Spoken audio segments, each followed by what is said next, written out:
കേരളത്തിന്റെ ആത്മീയ പാരമ്പര്യത്തിൽ ഏറെ പ്രസിദ്ധമായ ദേവീക്ഷേത്രങ്ങളിൽ ഒന്നാണ് ചോറ്റാനിക്കര ക്ഷേത്രം. എറണാകുളം ജില്ലയിൽ സ്ഥിതി ചെയ്യുന്ന ഈ ക്ഷേത്രം ആയിരക്കണക്കിന് ഭക്തരുടെ വിശ്വാസത്തിന്റെ കേന്ദ്രമാണ്. ഇവിടെ ആരാധിക്കപ്പെടുന്നത് ശക്തിയുടെ പരമരൂപമായ ചോറ്റാനിക്കര അമ്മയാണ്. ദേവി മഹാമായയായി ഇവിടെ വാഴുന്നു എന്ന് ഭക്തർ വിശ്വസിക്കുന്നു. ചോറ്റാനിക്കര അമ്മയുടെ പ്രത്യേകത എന്തെന്നാൽ അമ്മയെ ദിവസത്തിൽ 3 സമയങ്ങളിൽ 3 വ്യത്യസ്ത ഭാവങ്ങളിലായി ആരാധിക്കുന്നു. പ്രഭാത സമയത്ത് അമ്മയെ സരസ്വതിയായും, ഉച്ചസമയത്ത് മഹാലക്ഷ്മിയായും, സന്ധ്യസമയത്ത് ദുർഗയായും ആരാധിക്കുന്നു. അമ്മയുടെ ജ്ഞാനം, സമ്പത്ത്, ശക്തി എന്നീ 3 ദൈവിക ശക്തികളുടെ പ്രതീകമാണ് ഈ 3 രൂപങ്ങൾ. ഇതാണ് ചോറ്റാനിക്കര ക്ഷേത്രത്തിലെ വലിയ ആത്മീയ സവിശേഷത. ഈ ക്ഷേത്രം പ്രശസ്തമായത് മറ്റൊരു കാരണത്താലുമാണ്.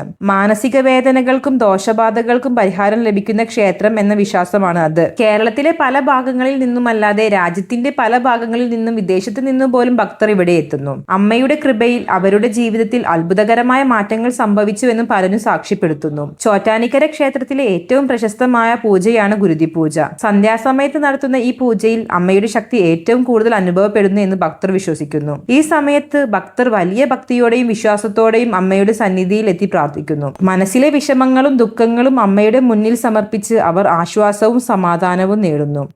ചോറ്റാനിക്കര ക്ഷേത്രവുമായി ബന്ധപ്പെട്ട് നിരവധി ഐതിഹ്യങ്ങളും കഥകളും നിലനിൽക്കുന്നു. പുരാതന കാലത്ത് ഈ പ്രദേശം ഒരു കാടായിരുന്നു എന്നാണ് പറയപ്പെടുന്നത്. ഒരു ഭക്തനായ കർഷകന് തന്റെ പശുവിനെ മേയ്ക്കാൻ ഇവിടെ കൊണ്ടുവന്നപ്പോൾ പശു ദിവസവും ഒരു പ്രത്യേക സ്ഥലത്ത് നിൽക്കുകയും സ്വയം പാലൊഴുക്കുകയും ചെയ്തു. ഇത് കണ്ട ഭക്തർ അതിശയിച്ചു. അവൻ ആ സ്ഥലം പരിശോധിച്ചപ്പോൾ അവിടെ ഒരു ദൈവിക ശക്തിയുടെ സാന്നിധ്യം അനുഭവപ്പെട്ടു. പിന്നീട് ആ സ്ഥലത്ത് ഒരു ദേവീക്ഷേത്രം സ്ഥാപിക്കപ്പെട്ടു. അതാണ് ഇന്നത്തെ ചോറ്റാനിക്കര ക്ഷേത്രം. കാലക്രമേണ ഈ ക്ഷേത്രം ഭക്തരുടെ വിശ്വാസത്തിന്റെ വലിയ കേന്ദ്രമായി മാറി. അമ്മയുടെ സന്നിധിയിൽ എത്തുന്നവർ തങ്ങളുടെ ജീവിതത്തിലെ പ്രശ്നങ്ങൾ മാറിയതായി അനുഭവങ്ങൾ പങ്കുവെക്കുന്നു. അമ്മയുടെ കൃപയിൽ രോഗങ്ങൾ മാറിയതും മാനസിക വേദനകൾ ശമിച്ചതും കുടുംബങ്ങളിൽ സമാധാനം വന്നതും പലരും വിശ്വസിക്കുന്നു. അതിനാലാണ് ചോറ്റാനിക്കര അമ്മയെ ഭക്തരുടെ രക്ഷകർത്താവ് എന്ന് വിളിക്കുന്നത്. ഇന്നും ഓരോ ദിവസവും ആയിരക്കണക്കിന് ഭക്തർ അമ്മയുടെ സന്നിധിയിൽ എത്തി പ്രാർത്ഥിക്കുന്നു. അവരുടെ വിശ്വാസം ഒന്നു മാത്രമാണ്. വിശ്വാസത്തോടെ അമ്മയെ വിളിച്ചാൽ അമ്മ ഒരിക്കലും ഭക്തരെ കൈവിടില്ല. അമ്മയുടെ കരുണയും അനുഗ്രഹവും എപ്പോഴും ഭക്തരുടെ ജീവിതത്തിൽ പ്രകാശമായി നിലനിൽക്കും.